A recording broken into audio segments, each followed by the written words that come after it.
Kill me! I'm here! Kill me!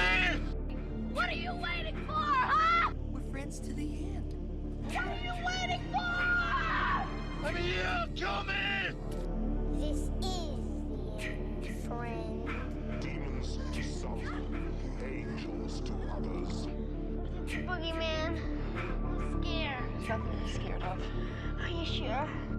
What's your favorite scary movie? Harley's Horror Hour. Welcome to the Harley Horror Hour. I'm joined by my good friend Meghann. Hello. Meghann, what film are we going to talk about today? I'm going to be talking about Barbarian.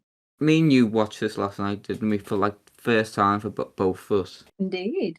What are your honest opinions, Annie? I mean, as a whole, I've got mixed opinions, but Like- it was a generically okay film, I suppose. Yeah, like there was stuff obviously I liked. Cinematography, like the camera work, and that was some of the best I've seen in a horror for a while. Mm. And when we were watching it, you said you liked the colour schemes, didn't you? Yeah, I really enjoyed it. Like the colours, like it was very fitting for the film. Like it was definitely well thought out compared to Yeah. some of the rest of the film. Like before this, like I just had a look at Rotten Tomatoes and that. Apparently, Meghann, a lot of people disagree with you because like it's at 90% on the critics. So a lot of critics like this movie. You don't even know what that means, do you? I do. The critics liked the movie. Wow! Oh wow! And it was 71% on audience. So it got pretty good reviews when it came out. But like I think that was I think it was just a case of trying to get you to focus on like getting a what's the word, like a bond with the characters. yeah, like our main character Tess. When we first see it, it's literally a one shot, isn't it? And we see it just driving from the left-hand side of the screen. Mm. As the rain pours and all that, like it builds tension because like this shot does not break until she gets to the door. Yeah, so it just really brings the focus in of like what the whole point is going to be about, you know? Yeah. Like also there was Keith who was played by Bill Skarsgård. I probably just butchered that name again. I love Bill Skarsgård, talented actor all the way. So probably just end up calling him Keith or Pennywise the Dancing Clown. But like I think the movie was basically trying to set up like, oh, it's a bit dodgy, wasn't it? Mm. Basically, the film is just like two guests book a hotel and then they realise it's been double booked. Then they later discover that there are tunnels underneath this house. And like It feels lazy in the way it's been put together, but like the storyline is good. It just wasn't expanded on very much. yeah, I can see what you mean. It can definitely be better. But like it wasn't like I definitely have not seen this film before, if that makes sense. Yeah, definitely. Like what confused me a bit, like when you first meet the character was AJ. Hmm. Like the third main character, I would say, wouldn't he? Yeah. Like apparently he owned the house. But there was no indication of how he got the house, what happened there. Oh no, apparently he owned it before like all this happened, and then like he was when there's sexual assault, there's a heavy theme in this movie. I noticed Mm. after he got charged, like was getting sued with that, he moved back to Detroit and moved into this house, and then he realized somebody's in my house while he's been renting out to get more money on the side. One of the things is that I find quite hypocritical in a way towards AJ is that he was charged for sexual assault, and then in the film when the mother is like trying to breastfeed him, it sort of backfires onto him. He sort of gets put in that vulnerable position of what he's put someone else in. Yeah, Like it is far-fetched possibly, but it's just there's just not really much else to go on other than far-fetched ideas. We have to come up with our own things in this film. yeah. Like the first time we saw the mother, I think we both jumped, didn't we? Yeah, it was definitely quite the opportunity for a film. And like, weirdly, I don't. There was a big theme with like breastfeeding as well, wasn't there? Yeah, it was quite uncomfortable in a way. Definitely wouldn't watch it with your parents. Yeah, it's definitely not a parental watch. Like, because there's a heavy theme of like incest near the end, isn't it? Like, because that's what the mother is. It's bred through Yeah, incest. like a generational case of incest, but the thing is, there's no true like explanation other than it's just being directly told to you. Yeah. With that thing, the mother being incest, I don't get how it was like that strong. Like when Tess hit her with the car at the end, it should have been dead. Yeah, surely if Cause it's a product of incest, it's gonna be weaker. like it's also basically a human. It's not like super strength like Jason or Mike. It's just supposed to be a human. It's probably weaker as well. Yeah, that's my point. Is that as well? Like there are some obviously plot holes because there are plot holes in like every film. Mm. Like with the police, but like people said online that the police just thought that Tess was a crack addict, but like I can understand why, but the thing is, surely they must have had other reports from that address. I don't know that myself. Because when the police showed up, they got a call from another shooting and they just drove off, didn't even try and investigate. Mm. It's like because in my head, the way they looked at it when they drove away, was like they knew something and they weren't saying. Yeah, that's Same with exactly what we said, wasn't it? yeah, and same with the woman she went with a job interview. Tess went with a job interview with this. I Mm. can't remember his name, but like she looked at it like, oh, you should not be renting out that house. So like we knew something. I thought there was gonna be more to that. Like there's gonna be like a mini storyline or something. Yeah, like But she no, had some involvement, but how does she know about the house? Like, what's yeah, going on there? was she just a one-off line? Was it a mistake? Did Mm. he just thought it'd be creepy? I think there definitely could have been room for improvement on the script writing. Like, as far as it goes, it's good, but when you really look into it, there's so much more like that you could have done. Yeah, with the script writing though, after the me, like Keith and Tess, like in the first beginning, even though it was slow, I think that was like probably my favorite part of the film. Yeah, I quite like their dynamic.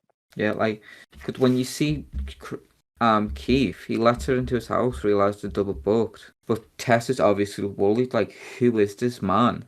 And Yeah. as an audience, you're also always like, do we trust him? And he does all these things, like when he had the wine, he didn't pour until Tess saw him, so he didn't know, so she knew that like he didn't drug her or anything. He was generally a sweet guy. I don't know why it was made out to be so creepy. I think it was just because like, is the way he was a bit nervous and talking like that. But then when you start realizing, no, he is a nice guy. Mm. Like what? Like he even offered her a bed, like random stranger. You're like, you have the bed and I'll take the couch. Yeah, it was quite nice of him. Yeah. But he was like made out to be this weird, creepy guy at the start. But really, he's just sort of there, this like just as confused as she is. Yeah, and like Keith just like offers her a bed, didn't he? And like, Tess first found out about those tunnels and that bed. That's like dungeon underneath the house. That's creepy. That I won't talk about that in a minute. But like Keith wasn't like, what do you mean you're insane or anything? He was like, okay, I'll go and check this out. If you're actually worried, just wait there in case something bad happens to me. Yeah, he was quite like understanding of everything, which is odd, especially for this sort of like horror film, because it's normally like, oh, the woman's hysterical, that Woman, sort of typical stereotypes. the woman's insane. They're just making it up. Just seeing things. Must have been the wind. The wind must have killed my friend. Yeah.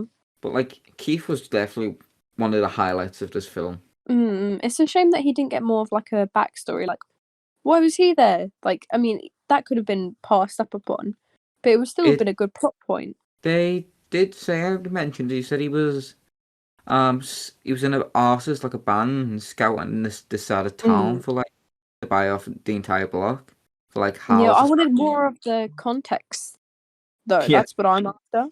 Yeah, can we get that like its own solo movie, Keith Real Estate? Yeah, like I think it would be more of a shock factor if you were more drawn into Keith's backstory, and then all of a sudden, boom, he's dead.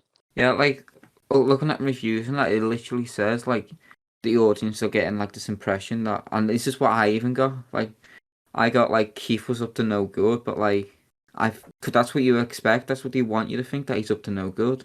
But yeah, he's just straight up nice guy. Yeah, like just a sweet little beautiful man. Right, we haven't talked that much about Tess, have we? There's not really much to say about Tess. Tess, like really, Like, she wasn't a highlight for me. Like, sure, the actress was good in the role, but if I look back at the definitely. movie, I'm thought about it. I'm thinking about Keith.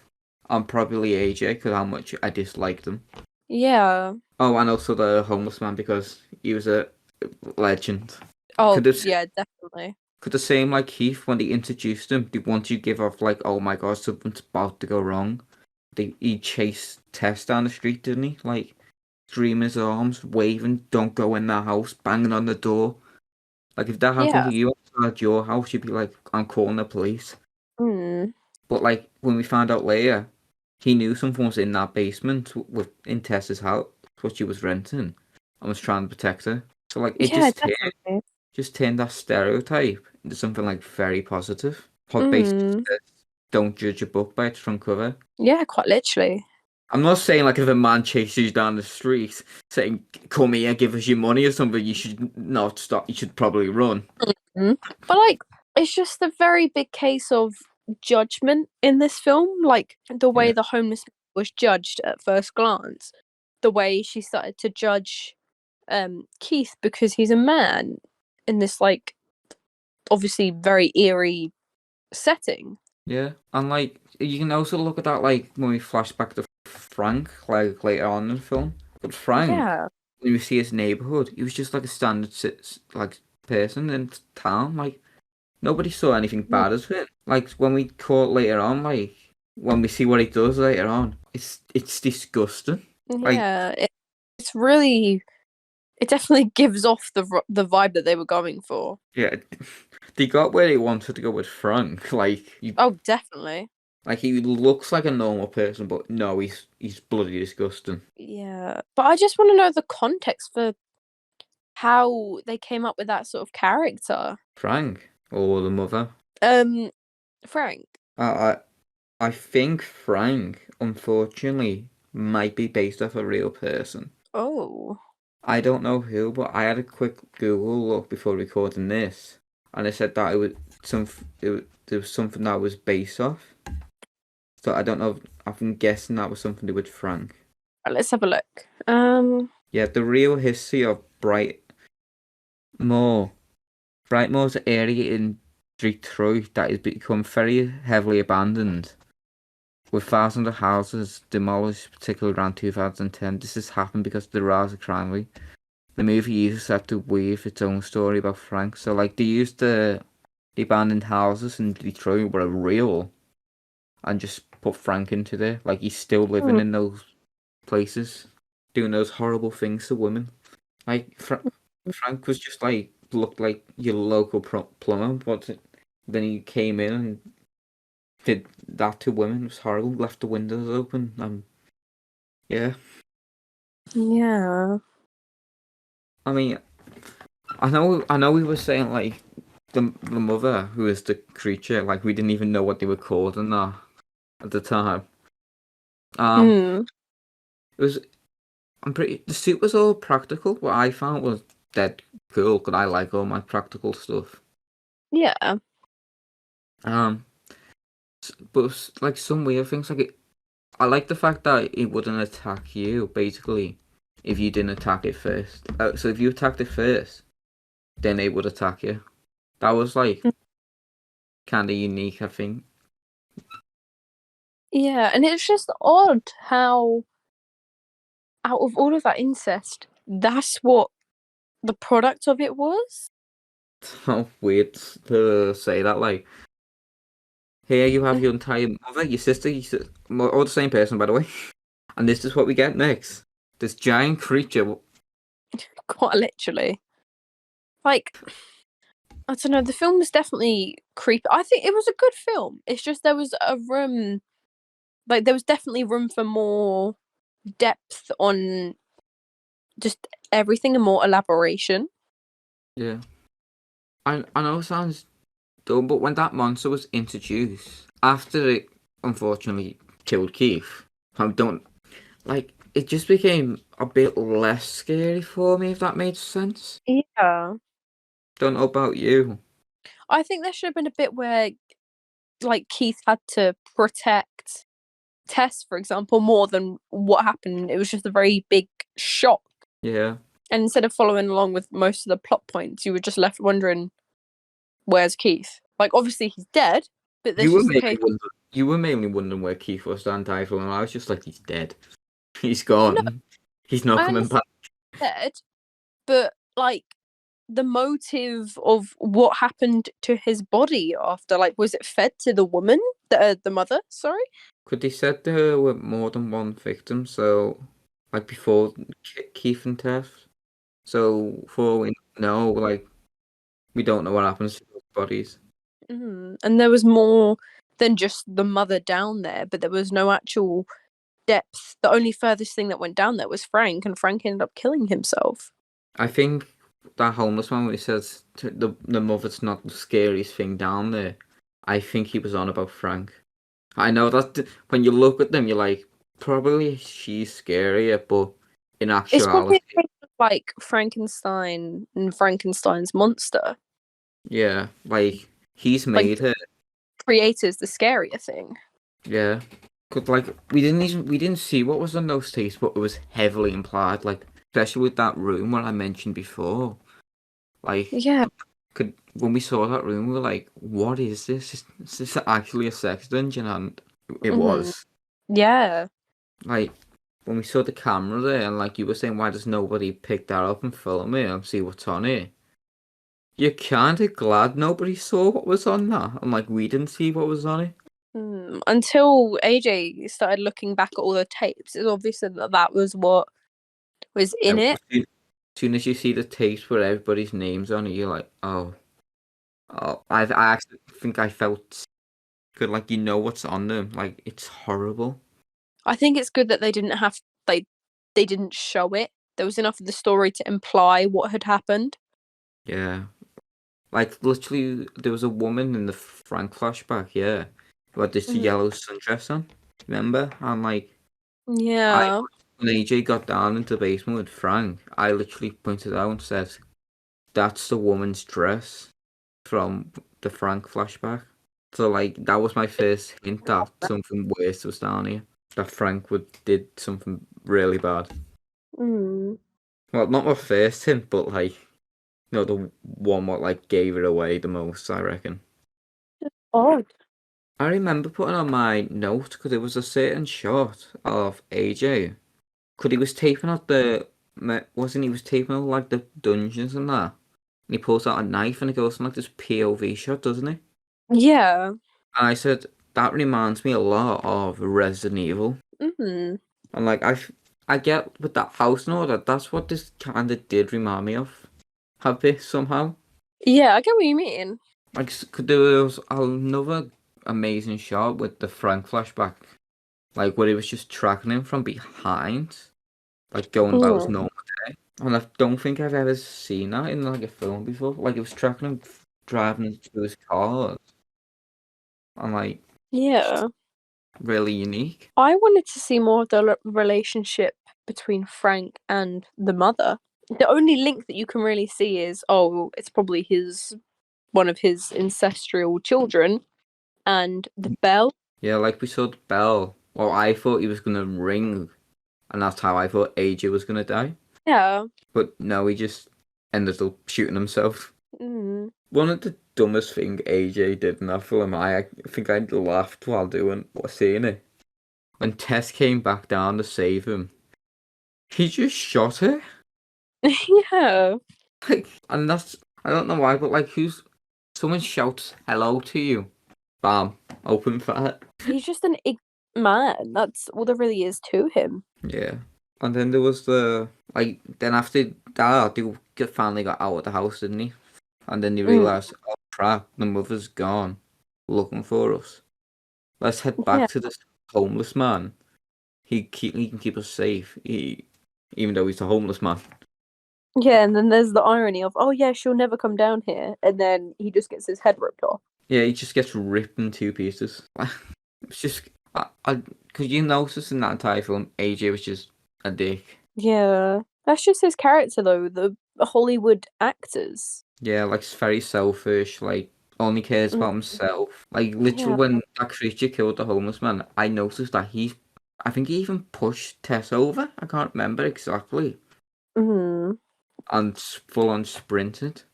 But like that ended up with his big plan basically. Yeah. You know, he's like, oh, let's go to the top of the tower, we'll be safe. He has the gun, and he drops it. Absolute melon.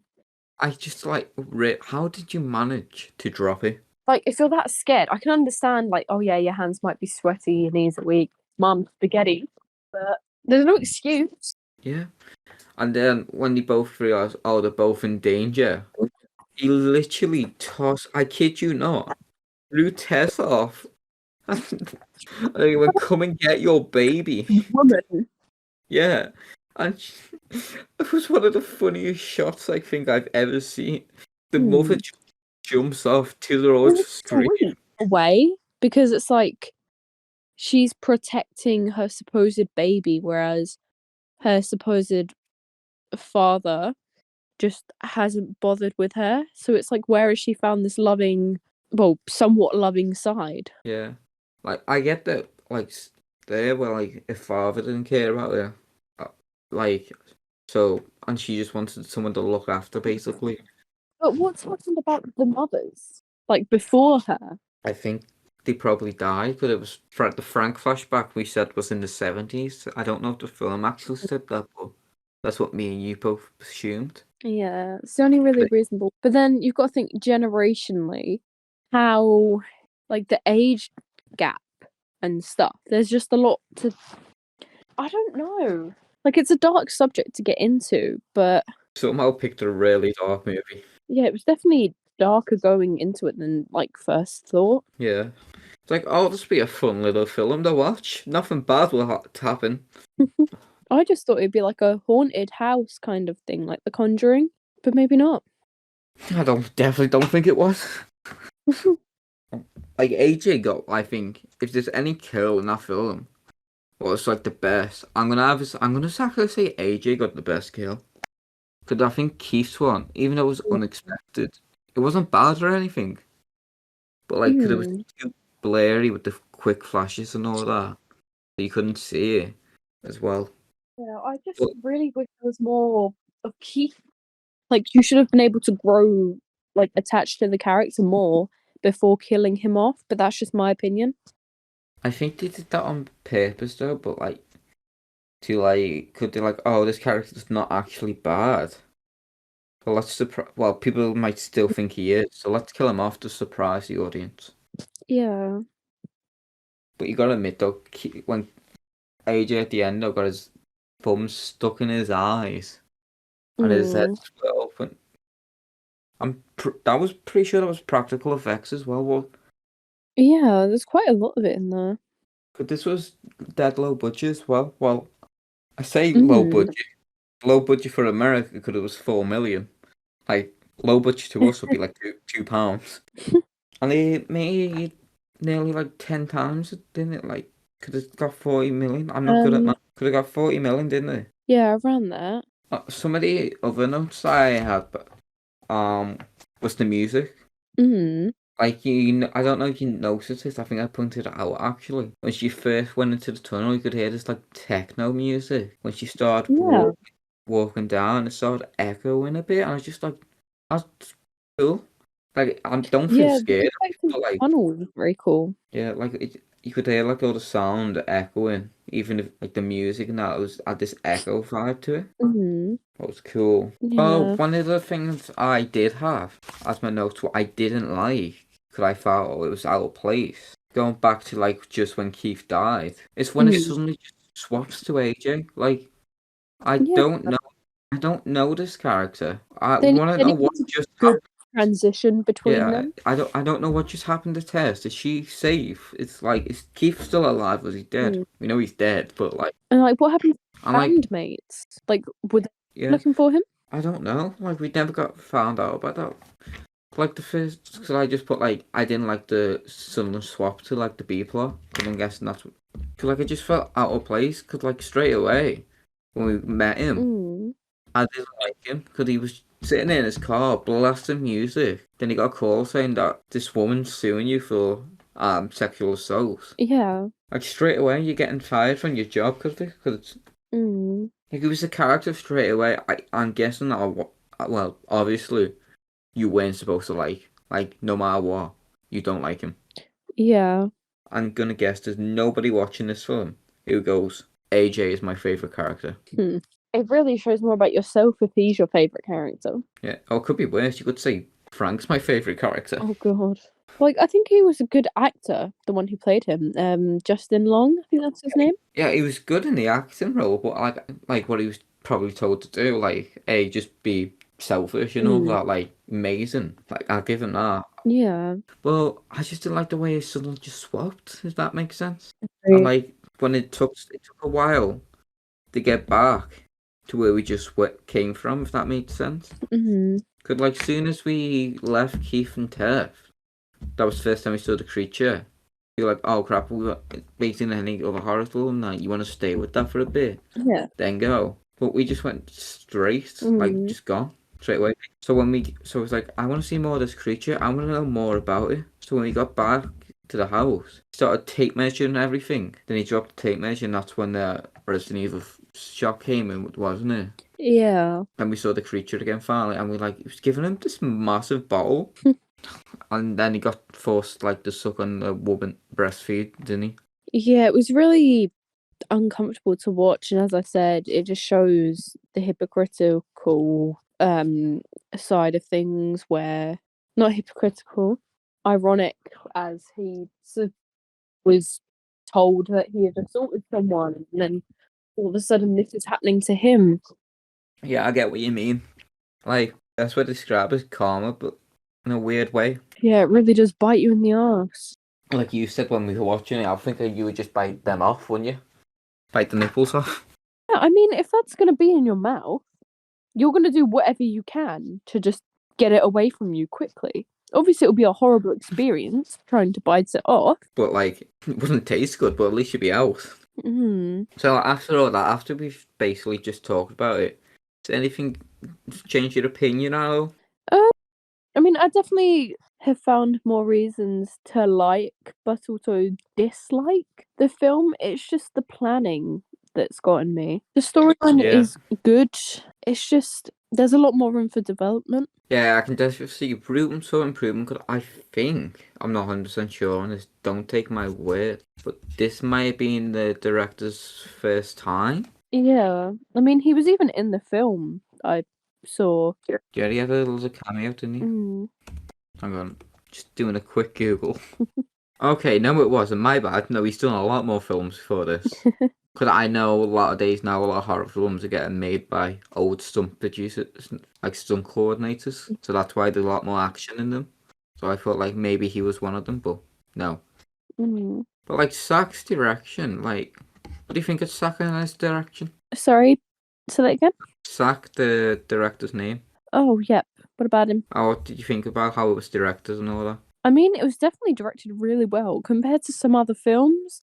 You see, like, it was good production, really well thought out in the sense of all the set designs, the characters, like, and who the actors played.